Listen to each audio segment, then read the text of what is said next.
dedicate these meatballs to my mama.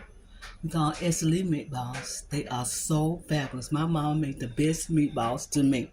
Now there are some meatballs out there that taste real, real good, but I haven't tasted better than my mom's yet. My mom's famous red meatballs.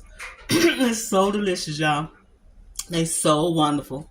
I'm going to give you this recipe on soulfoodqueen.net so you can go and get these wonderful meatballs. These meatballs can go with mashed potatoes, even pasta, y'all. Hey, I love mine with mashed potatoes instead of pasta. These my mama Lee meatballs. They are so delicious. And look at the juice. Look at that. Ooh. They are perfect, y'all. Perfect meatballs for any occasion. Now you can use these for parties. Yes, you can make them for parties.